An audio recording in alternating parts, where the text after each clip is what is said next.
TAFS is leading the charge to make the 2024 Broker Carrier Summit possible, and we are so excited to have their support. In case you haven't heard, TAFS offers much more than freight factoring. It provides a comprehensive support system for trucking companies of all sizes, specializing in fast and efficient invoice factoring with the ability to pay carriers in as little as 1 hour.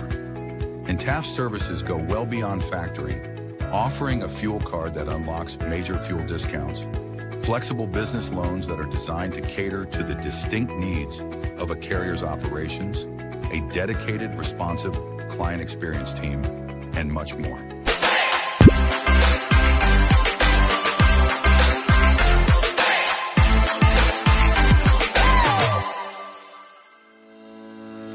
Blackbox Logistics is a 3PL freight brokerage based out of Birmingham. Alabama. Blackbox Logistics was formed in 2020 by 3 friends, Logan Dyer, William Graves, and Will Hopkins, in a basement office with the goal of bringing transparency around the clock communication and hassle-free customer experience to the table.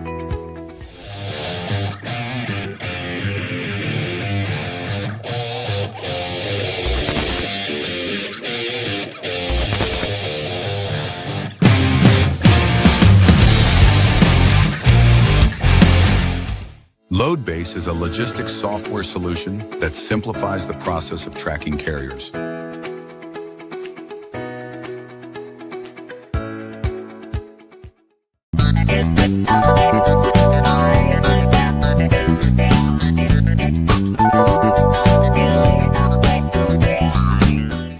Multi-service fuel card, the industry's first fuel card, was created by an over-the-road truck driver in 1978 to offer a safe, simple, and cost-effective way to handle fuel and trucking expenses. Initially, it addressed safety concerns of carrying cash on the road. Today, it combats advanced fraud with best-in-class technical and personal support.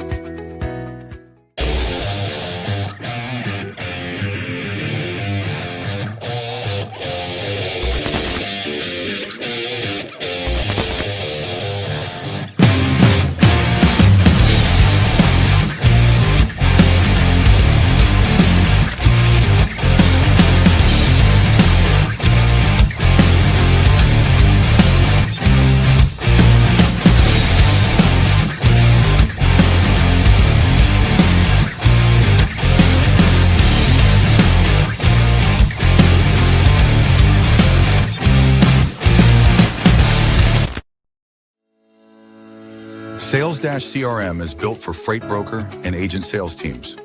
Manage your shipper prospecting and follow-ups. Organize your carriers in the lanes they run.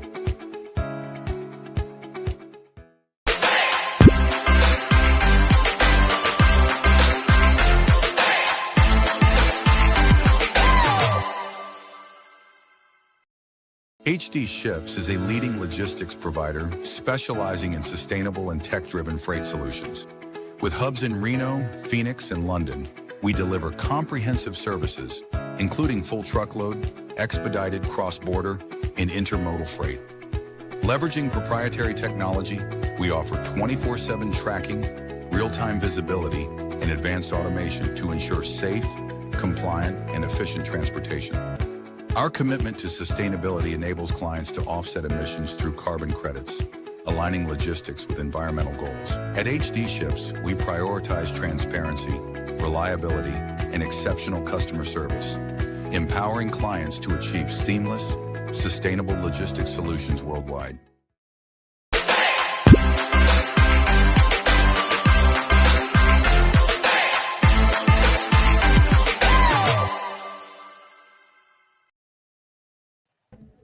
What's happening? Happy Friday. Yeah, happy Friday. It's good to see you back in Minnesota after all your travels there. Yeah, I know. It's a little weird, man. I've been doing shows from Columbia, and then I was in Miami last week from a hotel, and now back in Minnesota. Unfortunately, my sister decided to get married in January in Minnesota, so wedding's tomorrow. Oh, wow. Well, any upcoming travel plans? Are you going to stay put? Back to Columbia sometime this spring, to be determined. To be determined. Yeah, you might as well become a citizen over there. I can only spend 180 days there, I think, with my passport. So I got to plan it well. But But yeah, no, it's good to be back in Minnesota. I will say traveling, I think, apologize for the cold, but got a little bit of a cold with all this traveling. But it'll be fun show today, man. Yeah, man, I'm looking forward to it. Yeah, long time coming. We've got a lot to learn from this guy. He heads up the sales at Blackbox of training. A really good friend of mine. I've learned a lot from him. But before we get into it, let's touch on our sponsors. Yeah, let's do it. Multi-service fuel card, been around since before Will and I were born. I think they're the longest fuel card out there, right? I'm pretty sure. To my knowledge, yeah, they've been around for forever. Yeah, and a popular guest, Jamie Anderson, sings their graces all the time. He's a proud user of multi-service fuel card. Just a heads up for our audience, by the way, we are going to be having a monthly segment with Jamie and John. Once a month, we're going to have them on since it seems to be a popular duo. Shout out Blackbox Logistics, HD Ships, obviously Will's company, HD, where I recruit agents for. If you're curious to learn about the agency option, love to talk to you. Load Base, our dog of the week, Stan. And the man. Been around since, I don't know how long they've been around, but a couple of years. Stan was in dispatch before. Got a great tracking product, loadbase.com. Definitely, if you're looking for tracking, give them a demo, check them out. Very honest, down to earth people. Yeah, 100%. We got Sales Dash CRM. It's a freight centric CRM. Blackbox uses it. We love it. It's very intuitive, easy to use. It comes pre-built out. I can't say enough good things about them. And shout out Josh Lyles. He was recently a co-host for a month. Great guy and an even better company. Yeah, it was fun. I missed you, but it was fun having him on for a month too. He had it was good. Yeah, Josh also releases a lot of his own sales content associated with Sales Dash, but a lot of good tips in there. If you guys are ever looking for some inspiration or some education, it'd be good to give him a look up. He's on TikTok, YouTube, LinkedIn. Give him a look. We've got our banner. Josh is on TikTok. Yeah, one of our guys in our Slack channel said if you guys are ever looking for like sales tips or something, y'all should search this guy, Josh Lyles, on TikTok. I screenshot it and sent it to him. I was like, actually told him, that's our CRM guy. That's the founder of that company. And we've got our banner sponsor TAFs, who recently renewed for another 6 months. Great guys over there, Missouri. They're also another company that really prides themselves on education. So if you ever have any questions about factoring, how it works, what they can do for you, go to their website. They've got step-by-steps, just tons of content out there. And at the very least, you can learn something about Rob and Ryan are great. Whole team over there at TAFs. Yeah. All right. So yeah, we're Blackbox heavy today. We've got my partner Logan coming on. So some people may know I posted about, but Logan's actually the one that trained me when I got my first job in logistics, and then we worked together for about 18 months, and then from there we left. We started a dispatching company, and then which inevitably led to Blackbox, and here we are about 5 years later. So without further ado, we'll bring Logan on stage. Let him introduce himself. Logan, how are you? Hey, Logan. What's up, dogs? What's up? How you doing? I'm pretty good. How are you guys? Happy Friday. Happy Friday. Yeah, thanks for joining us. It's good to finally have you on. We've talked about asking you to come on for quite some time now. I mean, obviously, I know personally that you have tons of knowledge and experience to share with everybody, so we're pumped to get into it. Yeah, thank you guys for having me. I'm really looking forward to it. Cool. So do you remember the first day you met Will back in brokerage? He was just talking about how you were the one who trained him. You remember the first time meeting Will?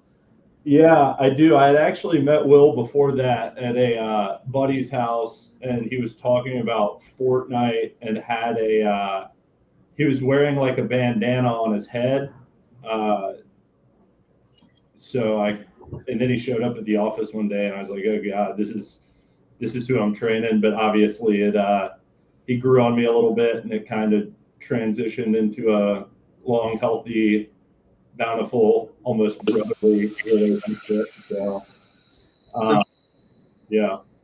For context, for anybody listening, tuned in, or watching back, I was pretty young at the time. I was 18, so it's not like I was like 26 years old wearing a bandana playing Fortnite. But yeah, I mean, sometimes it feels like just yesterday, and then sometimes it feels like I've known Logan for a lifetime. But yeah, he actually trained me, and it's funny because we kind of talk about sometimes this like doing too much at once, right? So Logan was a top producer at that company, right? So and correct me if I'm wrong, Logan, but it appeared that since Logan produced so much, they were just like, Logan should train everybody. But how is Logan gonna going to train me when he's booking, like more freight than anybody else, has way more going on. So like I went in for the job interview. You called interview. Really, I just went over there because I had some friends, right? And I was talking to the owner and the GM, and I didn't know what a freight brokerage was. I thought it had something to do with finance. I was completely ignorant to transportation, how everything worked. And then about halfway through, I was like, oh, like they're like talking about this job. And they're like, you want to give it a shot? I had no idea what I wanted to do with my life. I was young, didn't have any formal education, and like I looked around and I liked the people that worked there. So I was like, yeah, like I'll give it a shot. And then like day 2, they're like, all right, go talk to Logan.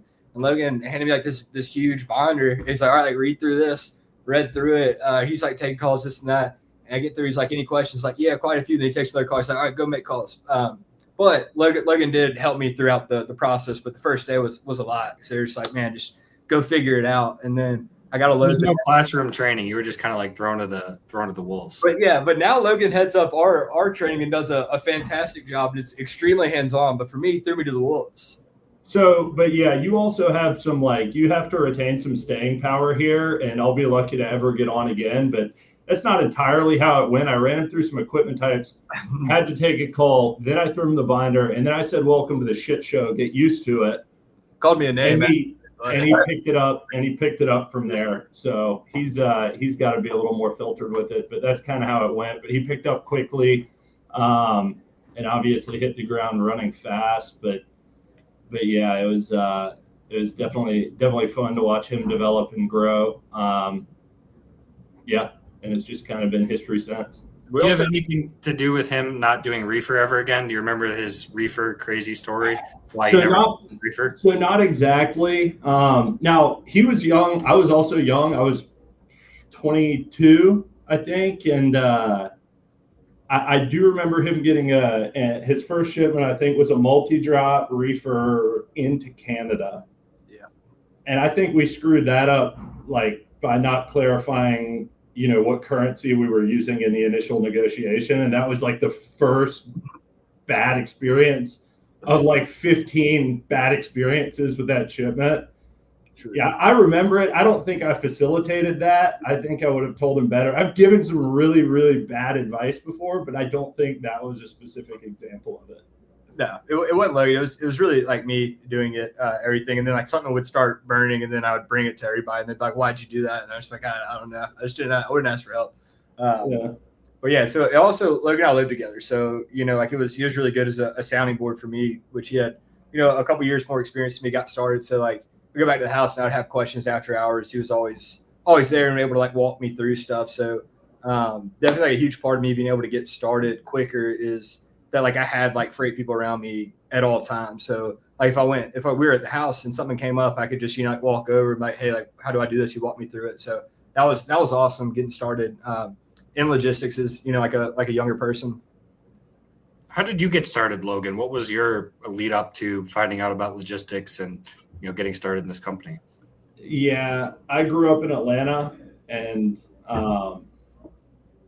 was not the most well-behaved kid in high school. So my parents were like, "You're not going anywhere near an SEC campus." So I actually went to school in Montana at the University of Montana, and then got through 2 or 3 semesters and still wasn't ready for it and wasn't focused on it. So kind of started looking for other jobs, worked for a little bit out there, and then started bouncing around kind of back through the Southeast looking for jobs. Couldn't really make anything stick. Wasn't super determined to take life seriously, if you will. And then kind of chucked the dart one day and landed on Birmingham and came and developed some relationships with some guys, and eventually was like, well, I got to pay rent. I need a job. And one of my buddies was working. I had made friends with 2 or 3 of these guys at this agency and got the invite and went over there. And that's how it all started. So nothing super poetic. It's just kind of a product of circumstance. How did that decision go for you guys leaving then? Because you guys are both doing well at this, brokerage. Will's first job, you've been for a while. How big of a decision was that because this was in 2020 when COVID, or maybe it was right before COVID, but what kind of went into that decision to say, hey, we're going to go do this ourselves? Yeah, so that's it was interesting. It's obviously a super big decision because, we were both doing pretty well as brokers in 2019. So I started, I got to see 2017, 2018. 2018 was obviously a very good year. So I got to, and I was a kid who had been doing painting jobs on the side and, jumping around from job to job, not the most stellar resume. So I was finally making some decent money. And so obviously it was a pretty big decision, but I think ultimately what it came down to is having some autonomy. I've never been really good at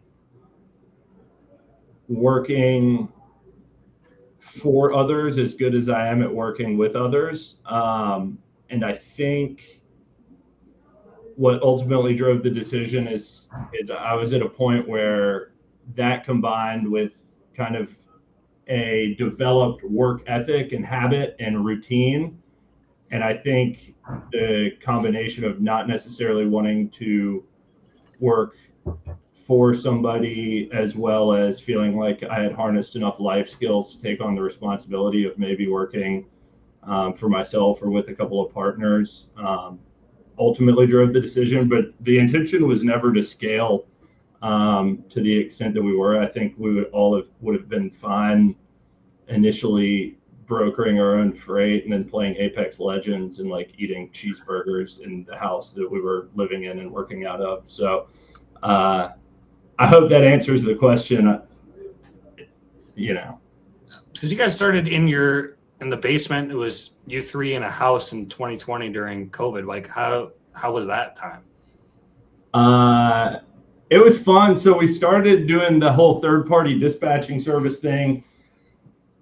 I have been a painter before. I have had some really awful sales jobs before. I've worked in bistros. They were all better than third-party dispatching. That is not for me. I went from I don't really want to work for anybody to like working for like 45 people plus working as a liaison between those people and shippers and brokers. So I really had 90 bosses, and it was kind of a smack in the face. And I, definitely had to swallow some pride. And I mean, to be honest, like that was pretty miserable. But you learn a lot. You learn a lot about resilience. You learn a lot about how to deal with other individuals. So it was good. But then once we got into brokering and we could do some sales, I kind of felt like I was back in my arena. But yeah, and it was a bad market too, right?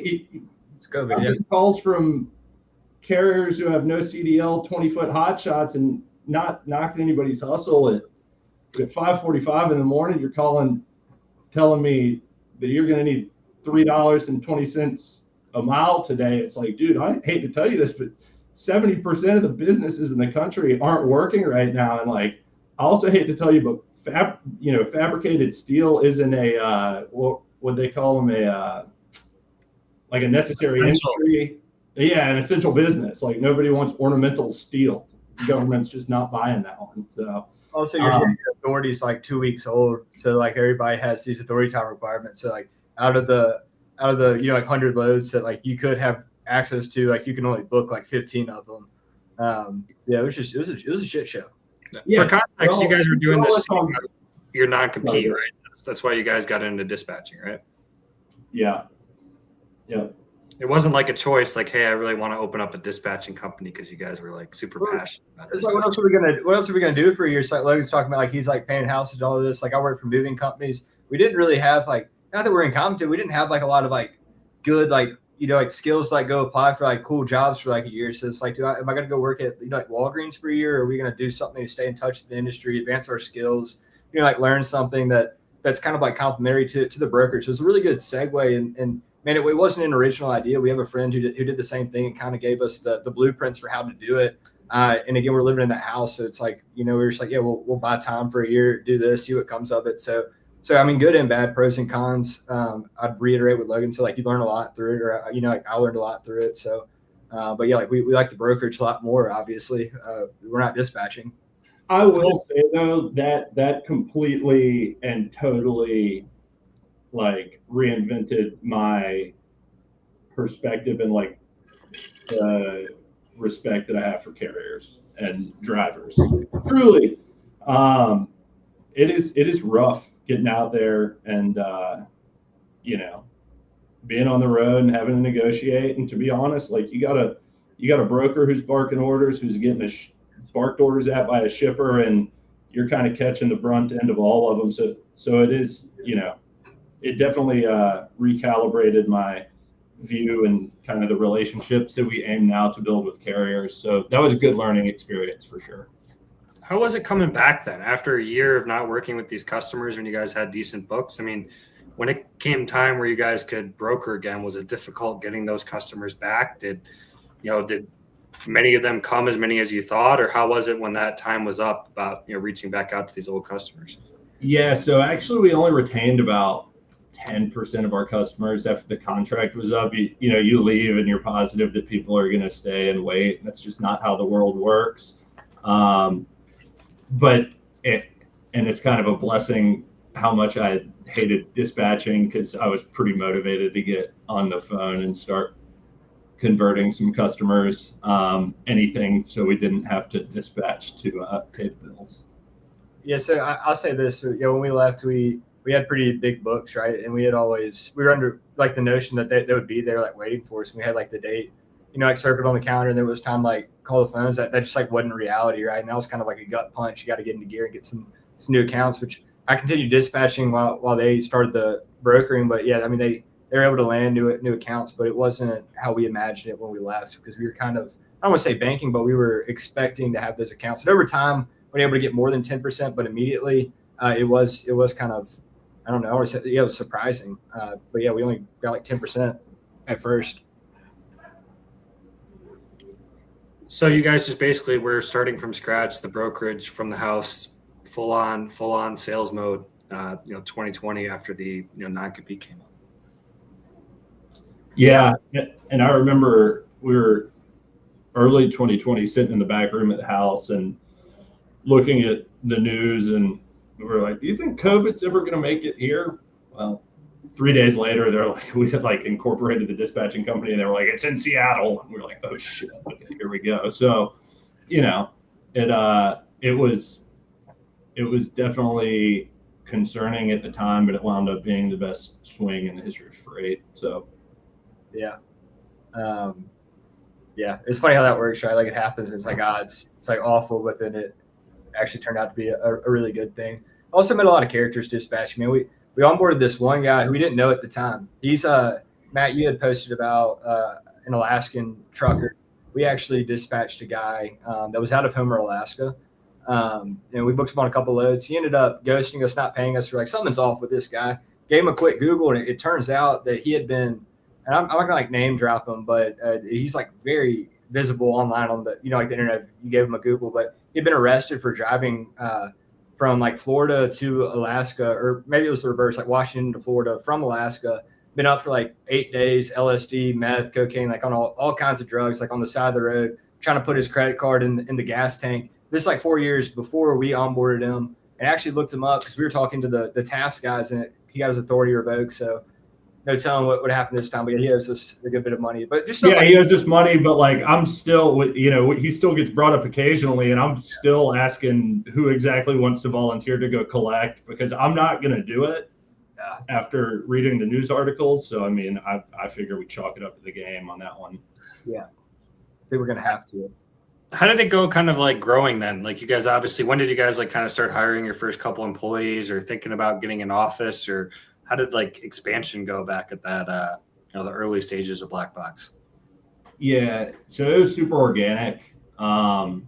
It got to a point where, we were bringing in enough business to where we felt comfortable paying a salary down on 1, and then 2, and then 3, and then all of a sudden, this room that we were working in was maybe 175, 250 square feet. I mean, it was small. I could hear. Once we had 5 people. Do what? I could hear you breathe from my desk. Yeah. Well, yeah.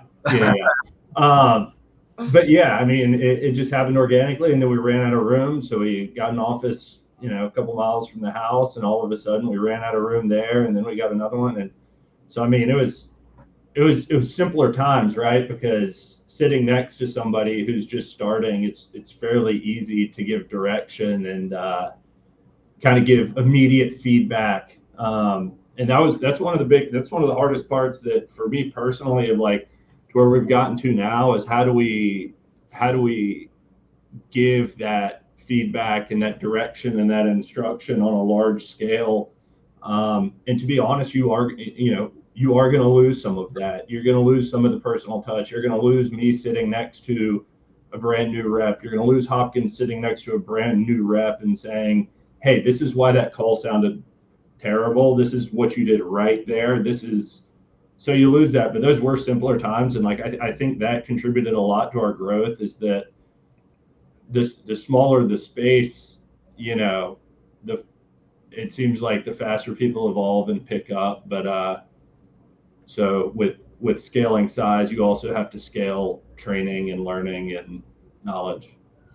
Yeah. You guys, how many people do you guys have now? I mean, I was in your offices down there. It was gorgeous, massive office. You guys have what, 50, probably right around 50 people in there. I think total we've got about 50 between in office and offshore. Yeah, I was gonna say and you guys have room probably in that office for what, 150? Lots of room for activities right now. We have room for about 90.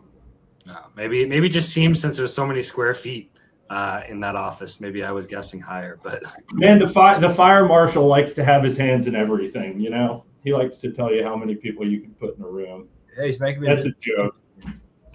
But not really. They're making us move the vending machine because it's a fire hazard. Yeah, crazy.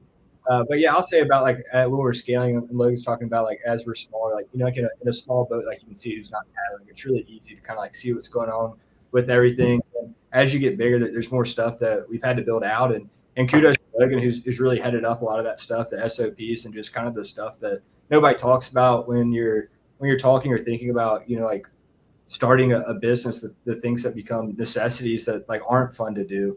Like it's really fun to like grow, build, and create, but the things that sustain that growth are like putting some stuff on paper and the processes and stuff that just doesn't get talked about a lot because it's not flashy or exciting, but it's necessary.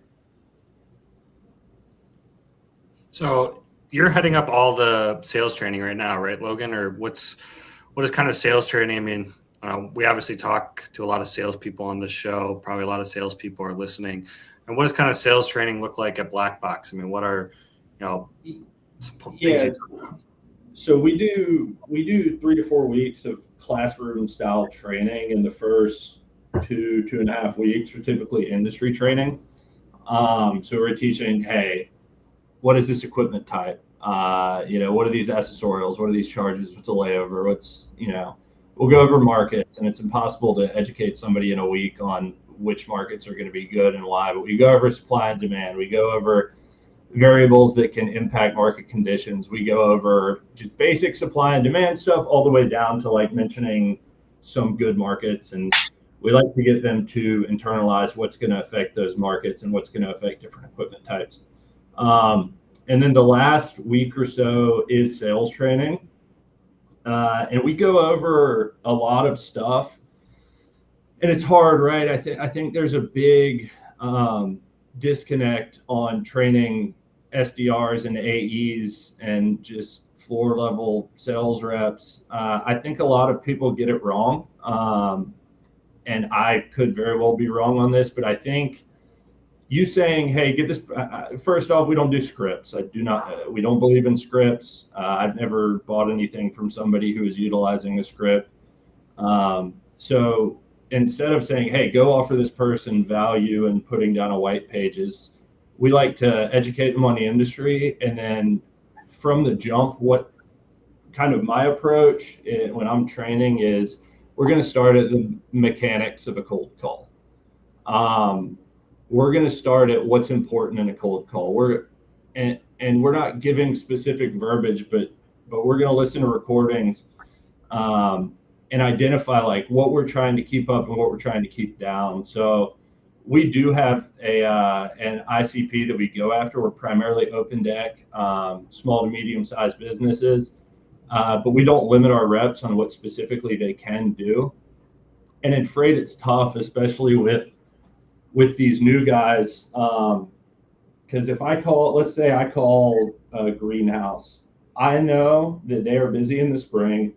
I know they're likely going to be vented vans or temp control. And I know that there's a pretty good probability that the majority of their business is going to be multi-stop. Well, how do I know that? I know that through doing this for almost a decade. But you can't expect a new rep who is in, accounting 300 last month to really internalize that. So I'm a firm believer, especially in the small to medium size space, that if you are framing questions correctly and you are using the correct verbiage, that we're selling a service, right? And we can make a pretty educated guess on what a shipper wants to buy based on a few variables. But I'm a firm believer that if you pose the right questions and you have the right tone, verbiage, and fluidity, and you can develop an organic conversation with a shipper, that ultimately they're going to tell you the product that they want to buy, right? Because we sell transportation as a service. But really what we're trying to get to is, what product does this person want to buy? When I say product, what I mean is, what kind of equipment does this person want to buy? Where do they want it to pick up? Where do they want it to go? What day do they want it there? What accessorials do they want on top of it, and for what rate? So we kind of teach this like pyramid down, this drill down on specifics in the SMB space, to posing the right questions framed the correct way, to get shippers essentially to tell us what they want to buy. And there's a lot that goes into it, but that's kind of where it starts. I hope that partially answers the question. Yeah, no, definitely. So you say you're targeting more SMB business in that regard than enterprise. Mm-hmm. Yeah, we are. That's just what we've had success with. And to be honest, there's bias in all of the training, and that's kind of the funny part about writing the manual, right? Is there's some bias that I have to say, hey, I think SMB business is the best because that's what is the most compatible with like my personal style of brokerage. And so I definitely have to watch out for that sometimes, because some people look at Hopkins, for example. We have two completely different styles of brokering, right? His brokerage is high volume, maybe lower margin. It warrants having a support team, whereas mine is relationship based, lower volume.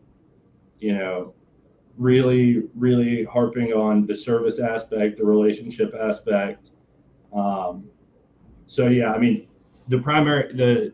our ICP is SMBs. But that's something we're trying to expand out of. I do think an even split is where a lot of people go wrong. I think you have to have exposure to both. I think you've got to have SMB business, and I think you've got to have enterprise business, because between spot and contract, the capacity is going somewhere. And if you're too saturated in one, market shifts are going to be real nasty. So we kind of try to keep them spread as best as possible, but the training primarily revolves around sales to SMBs. You guys probably, I always joke with Will, you guys probably have some bias towards flatbed as well. I think all the brokers I met there, when I was talking to the new ones, they're all like, I want to go after open deck freight. So I feel like it's probably, what would you guys say, 80, 90% open deck freight and dry van freight, 10% reefer. Hey, speaking of sales and sales staff, there's Josh. Great to see the warden up on the pod. Yeah. We call Logan the warden around the office. Shout out to Josh. Josh is the man. Sales Dash is awesome. If y'all haven't run with that, you're missing out. We've gone through several CRMs, and it's been by far the best that we've used. It's simple, it's slick. Definitely worth a shot. I didn't mean to interrupt. Y'all were doing a question. I got excited. No, I got excited seeing Josh. Obviously, I'm a big fan of Josh too. I was just saying, you guys are more specific in flatbed and dry van freight than reefer freight, probably. Yeah, we've got some reefer shippers. It's just a different ballgame, right? And I personally try to stay away from produce. I prefer to do protein, frozen if possible, but beggars can't be choosers, right? But if I'm prospecting and generating some leads, I'd stay away from the produce, but it's kind of a crazy corner of the market. 100%. What are what are some mistakes you see from new reps, doing sales training? What's like a common mistake? Like they're out of training, they've been on the phones for, a month or so. And what's like a common mistake you might see in prospecting or sales calls kind of among new reps? Yeah, thank you so much for asking. Because we see a lot, right? And a lot of them are common, but at the same time, like a lot of them are very real, and it's not an individual problem. Like, look, if you're making 80 phone calls a day for 90 days, you're going to get tired. The main thing that I think is attentiveness, awareness, and like thinking, right? There is so much of a swing from the outcome of a mindless sales call to like an intentional sales call, right? And that starts at prospecting, or like looking at a lead before you bang out a call. Like developing talking points that are specific to the shipper that you're calling is so crucial. And if you don't take the 30 to 90 seconds before a call to actually do that, you're going to lose. Making good calls up front so you don't have to make more bad calls later is the most no-brainer trade out that any sales rep can take if offered the deal. Formality, being too formal on the phone, is another huge mistake that I see. And I went through this too, right? I'm 21 years old. I started a B2B job. I had never done B2B before. It's always been painting or working at a bistro or whatever. My parents raised me to say, yes, ma'am, no, ma'am, yes, sir, no, sir, please, and thank you will get you farther than anything you'll learn in middle school. I don't think they were wrong about that. But when I started making phone calls as a 21-year-old and I'm talking to, let's say, a 50-year-old shipping manager, what I noticed is that I'm speaking to that person, and I guess this is more for the new reps and maybe younger in years, is I'm speaking to that person like I am asking my best friend's parents if we can have a sleepover when I'm like 10 years old, right? Like, hey, this is Logan at Blackbox. How are you? So like that immediately offsets the like dynamic of that phone call. That immediately puts me at a lower place than that person, because one of the biggest things that we teach in sales training is like, we're not going to tell somebody that they can trust us. We're not going to tell somebody that we have experience. We're not going to tell somebody that we're not going to lie to them. Because if somebody says that they're not going to lie to me in real life as a person, face to face, I immediately think that person is a massive liar, right? Or if somebody says, you can trust me, a huge red flag goes up and I cannot trust that person. So what we stress is like insinuating stuff through context. Like it's not necessarily about what you say, it is about how you say it. And that comes back to that intro, right? Hey, this is Logan at Blackbox Logistics. I was calling to see how you go about onboarding additional transportation providers. So like, what is that saying to that person through tone on the other end of the call, right? It's saying like, okay, number one, this kid is scared. Okay. Number one, this kid is uncomfortable doing what he's currently doing. And number three, this kid is super green. Because what happens, I don't know if everybody watching this is in the transportation industry, but you do this for 10 years, you just get kind of mad. And like, if you're making sales calls, it's not, hey, sir, how are you doing today? Right. So it's insinuation through context is one of the biggest things. And we teach our reps that, hey, if you're calling and you're sounding like you were trying to suck up this person, and this doesn't sound like a mutually beneficial business to business transaction, then you're going to lose. Because if I have something good to offer you and I have good service available, I'm confident in that. And I'm not coming to you asking for you to give me an all give, no take transaction, because I'm going to sit here and I say, hey, my ops work. I'm going to track your trucks. I'm going to get you capacity. I'm going to have them there on time. I'm going to get you visibility to whatever extent you want it. But I've got something to bring to you. But again, kind of a callback. When I'm calling in and I'm sounding like the kid asking his best friend's parents if they can have a sleepover that night, I'm negating my stance in the dynamic. And I think that's super important, and that's probably one of the biggest things we see. Is it difficult telling these new reps too, like, mistakes you're seeing? Like, how was that going? Like, you guys were working out of your garage, not managing people, just in charge of your own books of business.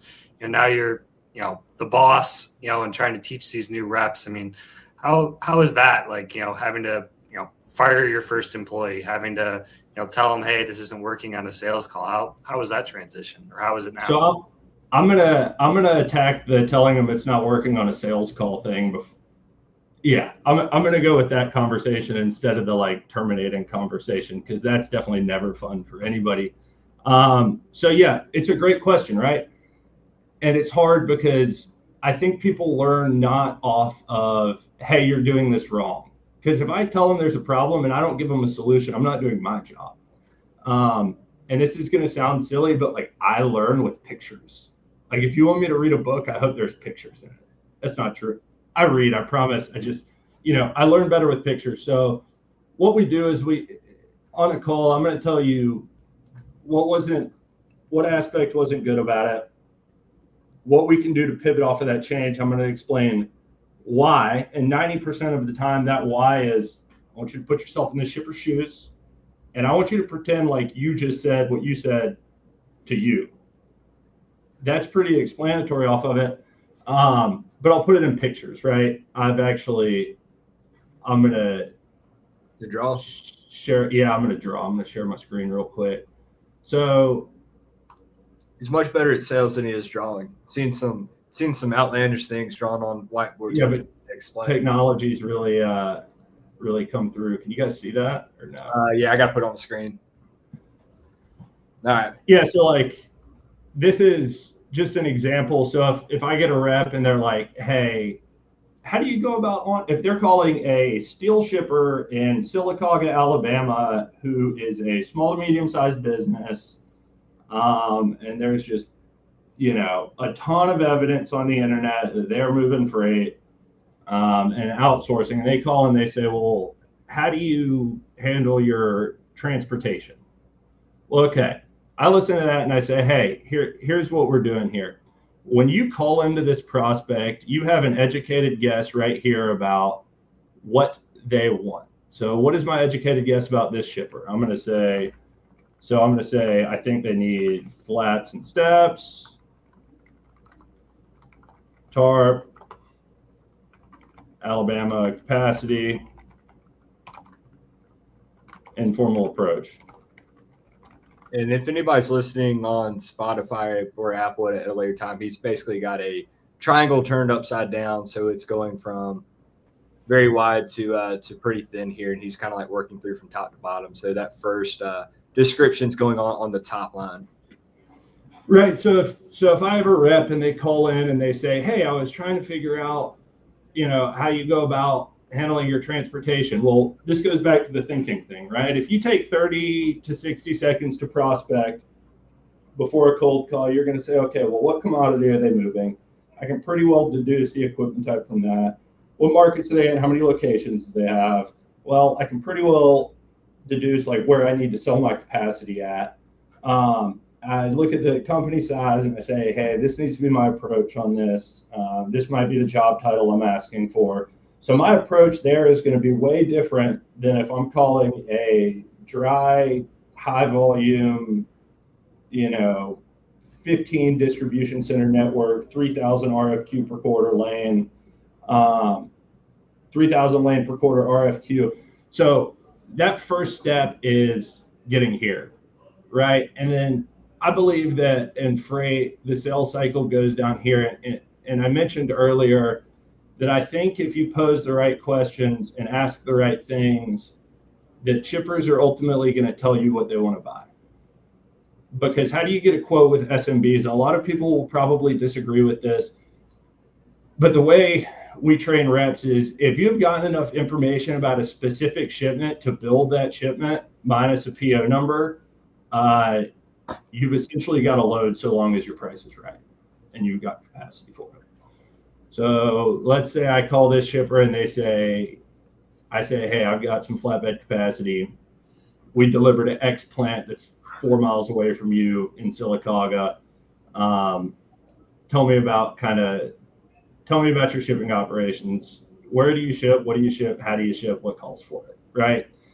They're going to say, well, yeah, we ship into Texas,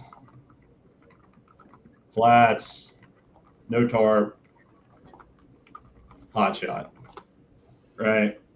Cool. Let's say they get off of that call and that's all the information they're going to give me. Well, that's great because I'm building that into my pitch. So on the next call, what I'm calling it in and I'm saying, hey, I've got 2 48-foot flats in Moody, which is right by Sylacauga, next week. Okay, with Texas. Right. So I'm slowly. What's your objection to that? I just have to ask this. So some people say, that shippers hate, saying you have trucks, everywhere in that area. And what is it they respond back, well, all my brokers currently have trucks in that area too. Just playing devil's advocate here. Yeah. So typically I'm not. So that's a good question because when we train on sales, and I know I'm backtracking a little bit here.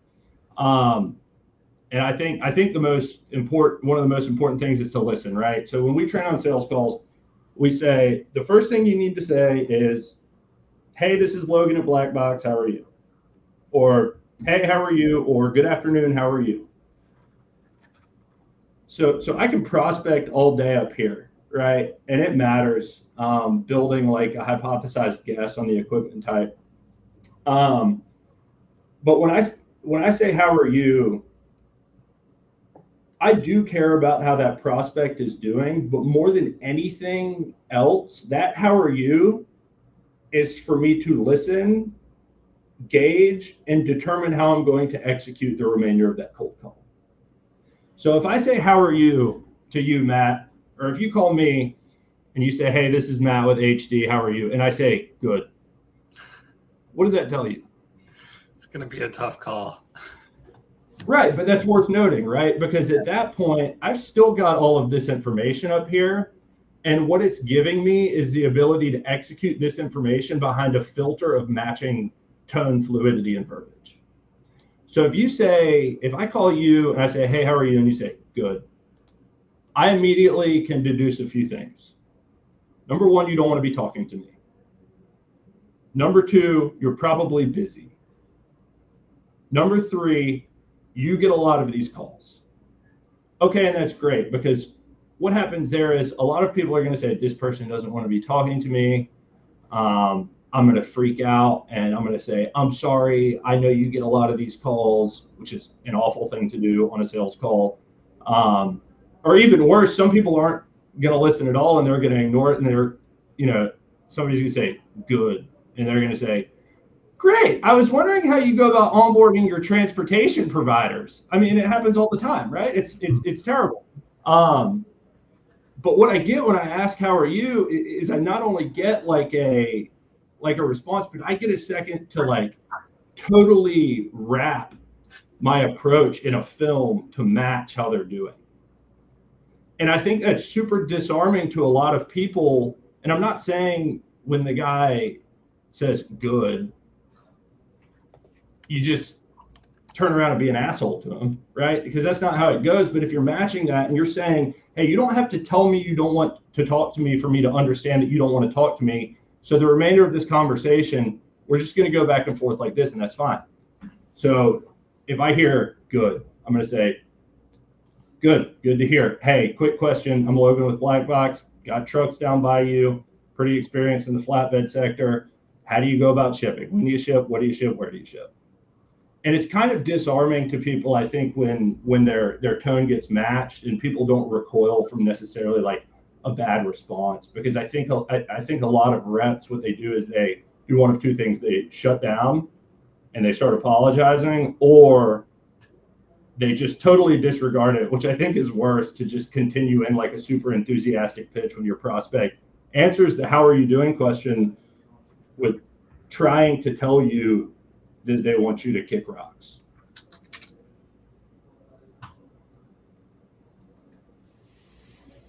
Yeah. That makes sense. So, I mean, from my understanding, like if and when you're like calling somebody with those, which on this triangle, if I'm reading this right, 2 48-foot flats in Moody next week, okay, with Texas. So like you're essentially have already gathered the information that they run flatbeds to Texas. Maybe you have some pre-canvas capacity, and then you're like truly like brokering at that point. You're saying, hey, I have trucks that want to go this way to align with what they most likely have, right? Yeah, exactly. And then next they're going to say, I don't have that, but I have this Dallas for the week after. And so now I've specified down, like, I load a flat earth step, no tar.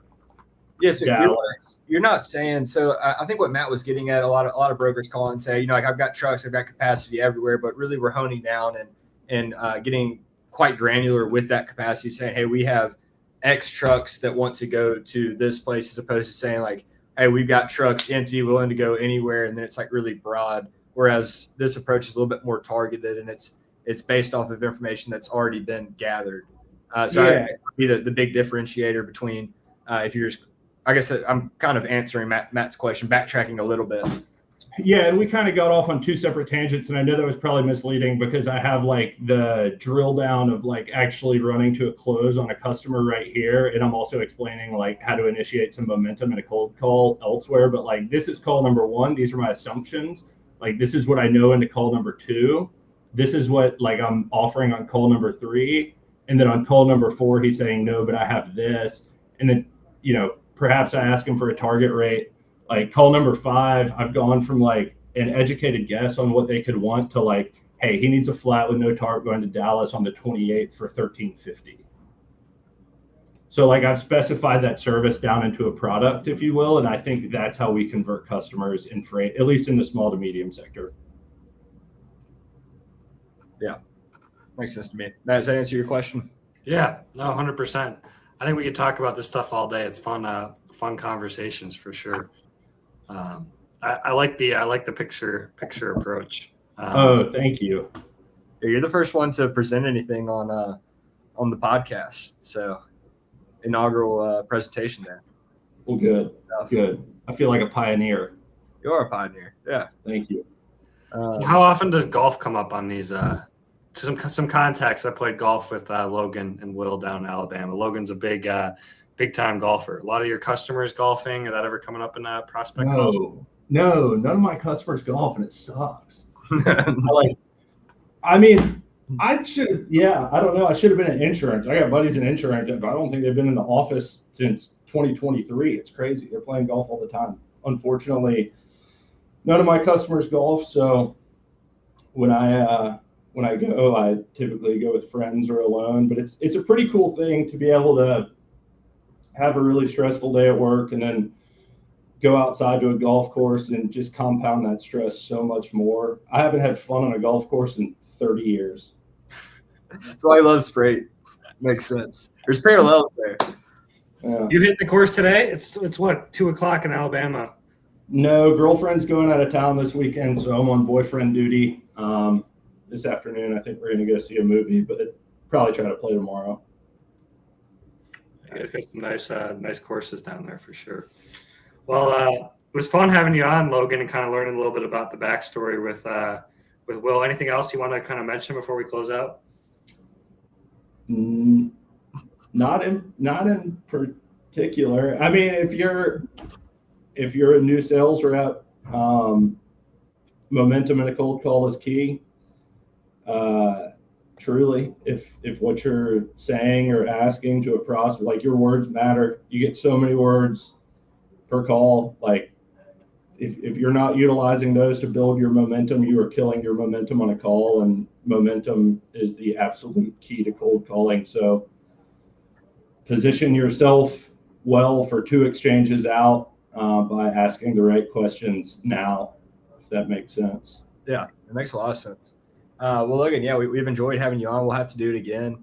That was a great episode. There's a lot of great sales tips in there. But yeah, we need to do it again soon. So I know that we're just scratching the surface with what we could get into in regards to all the sales and what goes into our training and what you're teaching these guys. Sure. Well, thank you guys for having me. I really appreciated being a dog for a day. You're a dog every day. We'll good deal. Oh, Yeah, I'll see you here in about 30 seconds. All right, gentlemen. All right. Thanks, Logan. Awesome. That was fun, man. I feel like we could have talked, like, we should do an episode, bring in like Logan, John, a bunch of like sales reps, just have a discussion about sales techniques, like Josh, maybe like, bring in like, 4 or 5, Will Jenkins, maybe 4 or 5 like heavy hitters, and just like talk about a bunch of different topics, like kind of like a panel, I think would be fun. Yeah, man, I'd love that idea. I think we should definitely get something set up there. I think that, yeah, it'd be fantastic. But yeah, we'll be back next week. We got a fun guest lined up for next Friday already. Shout out Multi-Service Fuel Card, been around since 1978. Hit up Patricia or Jessica. Jamie Anderson, a frequent guest on the show, is a big advocate for them. Haven't met a driver that's disliked their service. Blackbox, obviously, we just had Logan on. Will's company, HD Ships, where I recruit agents for if you're looking to be an agent. Love to chat with you. Loadbase, Stan the Man, our dog of the week. Tracking service, loadbase.com. You're looking at tracking, hit up Stan. Sales Dash, we saw Josh in the comments. You heard what Logan had to say about it. We have some agents that use it. Will's company uses it. Big fans. And obviously our banner sponsor, Taft's. Top 10 factoring company. Rob and Ryan are great communication, great rates. Just great people. You're seeing their name a lot everywhere, and they're massive growth, continue to grow. So we're grateful to have them on for another 6 months, and we'll be back next week. Awesome. Well, enjoyed it, Matt, and enjoy your weekend. And hey, everybody, stay tuned to the page. We'll have Dog of the Week announcements for the next upcoming show, and you'll be back at it then. Sounds good. Enjoy the warm weather down there. You golfing this weekend? No, I'm going to Florida actually. I'm going to Destin. It's supposed to be raining down there though. What are you doing down there? I've got some family down there. Going to go see them for the weekend. So yeah, but it's supposed to be pouring rain. So we'll see. Should be good though. Taking Abby with you? Yeah. All right. We'll see you guys next week. All right. See you next week.